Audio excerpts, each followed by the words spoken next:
Assalamualaikum warahmatullahi wabarakatuh.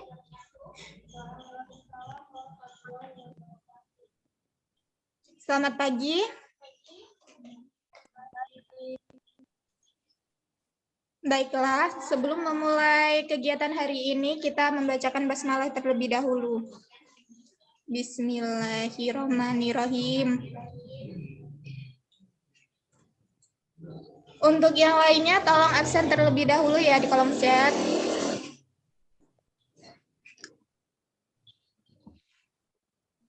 Sebelum memulai pelajaran hari ini, kita membagi kelompok menjadi 6 ya. Ini bebas. Iya, bebas.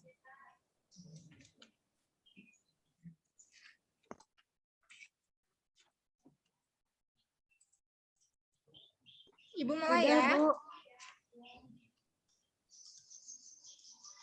Baiklah, hari ini kita akan mempelajari tentang sistem koloid.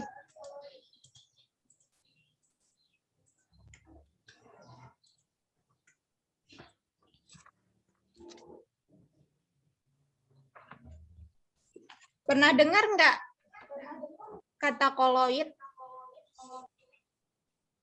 Belum pernah. Kalau tentang campuran pernah dengar? Campuran. Coba sebutkan apa saja campuran yang kamu ketahui. Campuran itu ada, yang pertama itu bensin, dan yang kedua itu ada larutan. Ada lagi?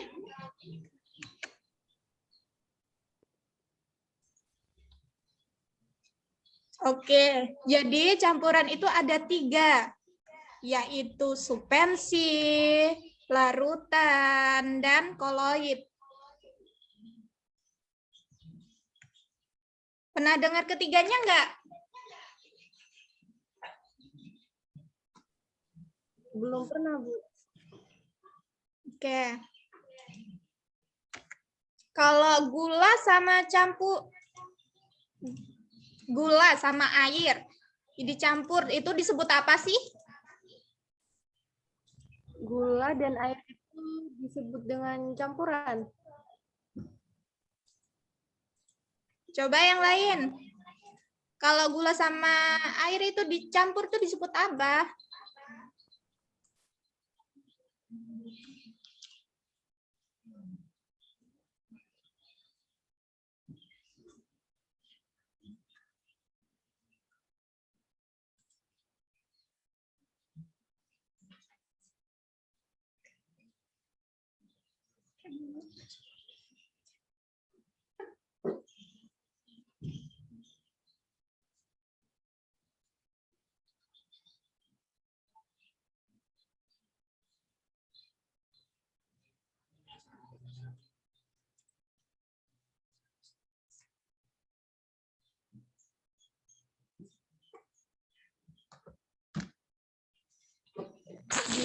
Larutan, Bu.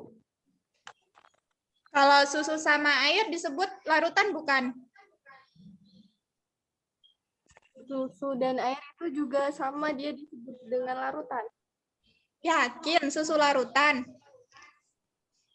Susu dengan air kan, Bu? Iya.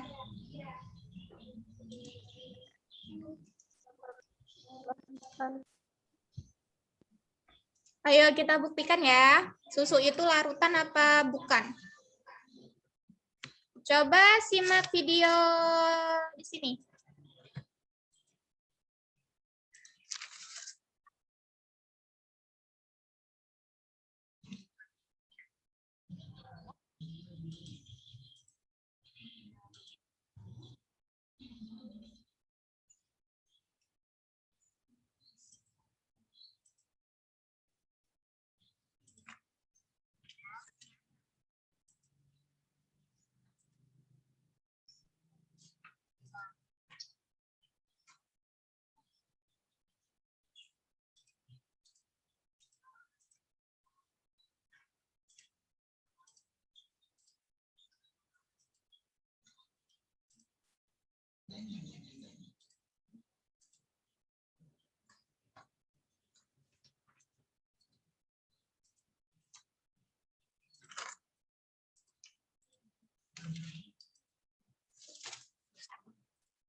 Nah, di sini ada 3 gambar ya. Yang pertama itu susu, yang kedua tanah, yang ketiga itu campuran gula. Nah, dari gambar tersebut, tolong golongkan mana saja yang termasuk larutan, suspensi, dan koloid. Diskusikan ya.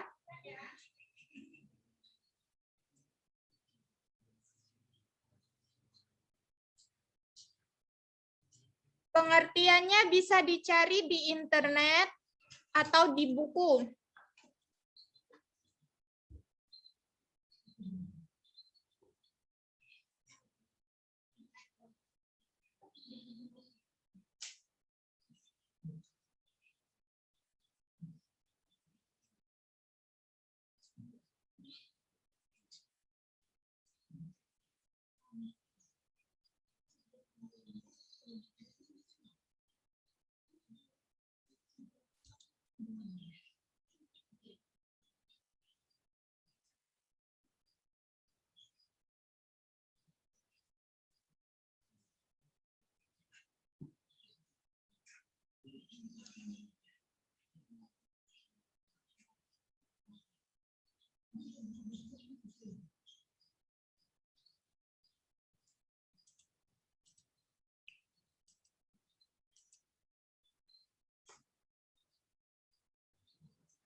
Apakah sudah selesai?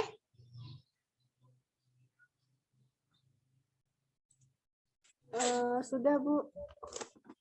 Tolong salah satu kelompok presentasikan ya. Kelompok saya ya, Bu. Baik. Silakan.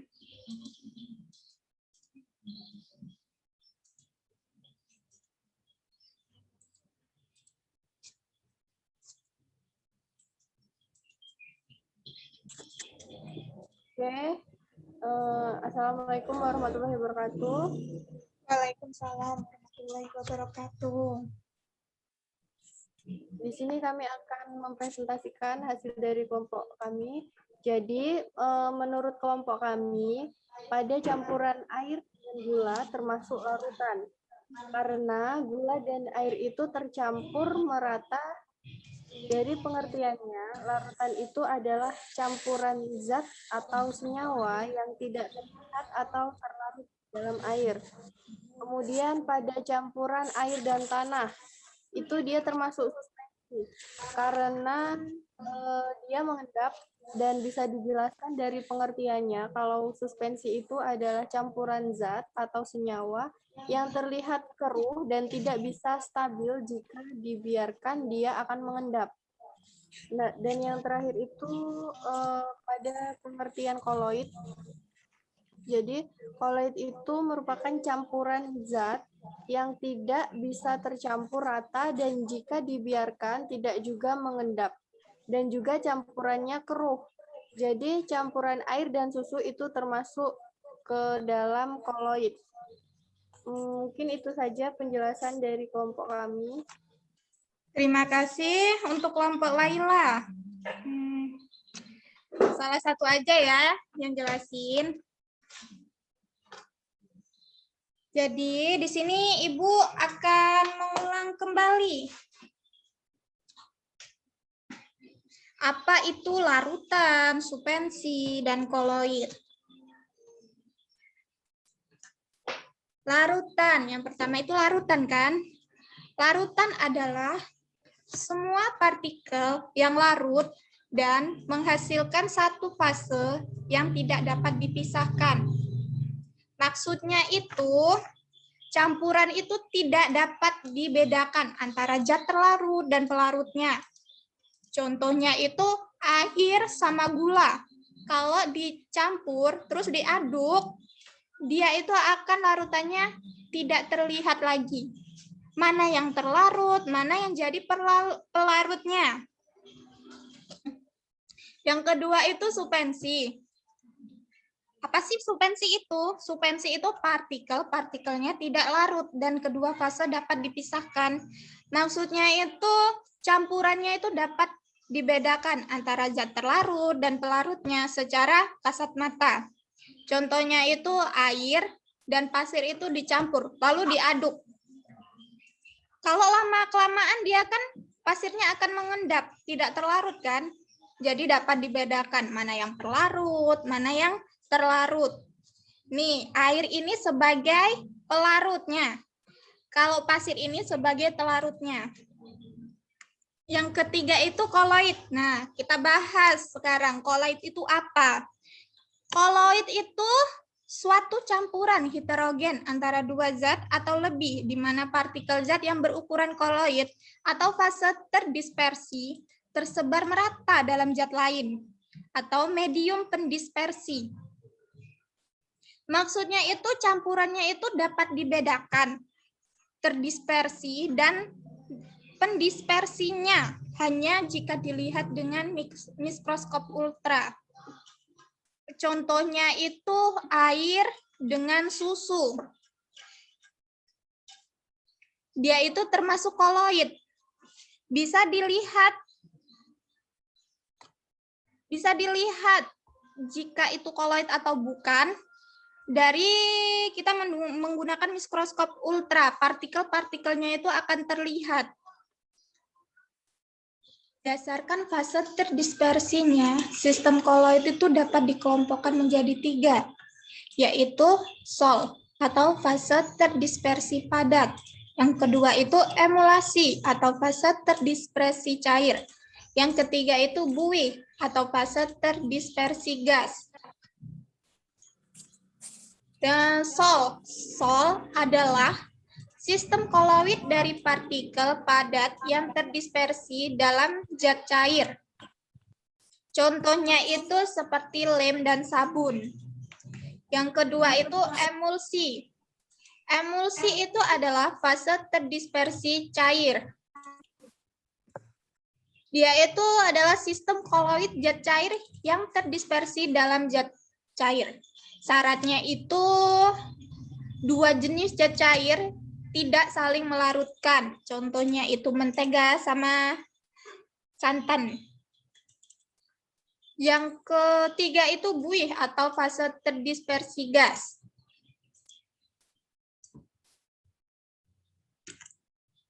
Buih adalah sistem koloid dari gas yang terdispersi dalam zat cair. Seperti halnya dengan emulsi, untuk menstabilkan buih diperlukan zat pembuih. Misalnya itu sabun, deterjen, dan protein. Emulsi ini terbentuk karena suatu pengemulsi atau emulgator. Baiklah, itu saja yang bisa Ibu jelaskan. Apakah sudah paham? Kalau belum paham, silakan bertanya.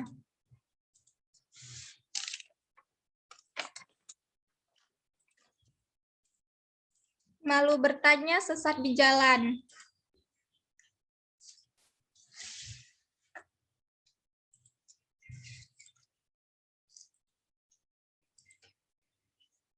Apakah ada yang ingin ditanyakan?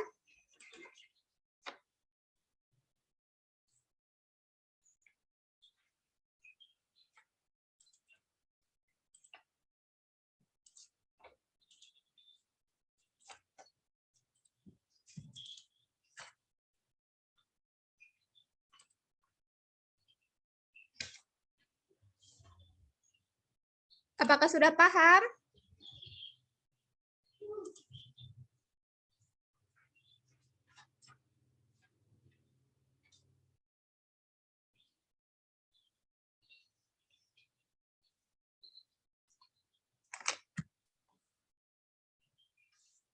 Sudah paham belum?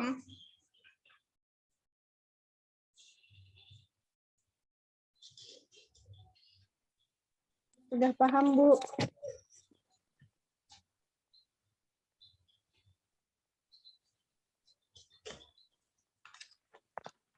Baiklah, kalau sudah paham. Nah, Ibu ada kuis nih. Langsung jawab ya. Tolong sebutkan 3 pengelompokan tadi ya. 3 pengelompokan kalau tadi dan jelaskan. Secara acak. Laila Sari, tolong. Iya, jadi itu tadi dibedakan menjadi 3 pengelompokan. Yang pertama ada buih. Soal itu terdispersi padat adalah sistem koloid dari partikel padat yang terdispersi dalam zat cair, disebut dengan sol. Kemudian ada emulsi atau fase terdispersi cair, adalah sistem koloid zat cair yang terdispersi dalam zat cair lain emulsi. Syarat terjadinya emulsi ini adalah 2 jenis zat cair itu tidak saling melarutkan. Dan yang terakhir itu buih atau fase terdispersi gas adalah sistem koloid dari gas yang terdispersi dalam zat cair disebut buih, seperti halnya dengan emulsi. Untuk menstabilkan buih diperlukan zat pembuih, misalnya sabun, deterjen, dan protein. Emulsi terbentuk karena suatu pengemulsi atau emulgator. Sudah. Baiklah. Nah, coba contohnya emulsi itu apa sih? Contohnya itu adalah santan. Ya, benar. Terima kasih kepada Laila Sari. Karena waktunya sudah habis, kita akhiri saja ya kegiatan hari ini. Bila ada tutur kata yang salah dari Ibu, Ibu mohon maaf. Ibu akhiri, wassalamualaikum warahmatullahi wabarakatuh. Waalaikumsalam warahmatullahi wabarakatuh.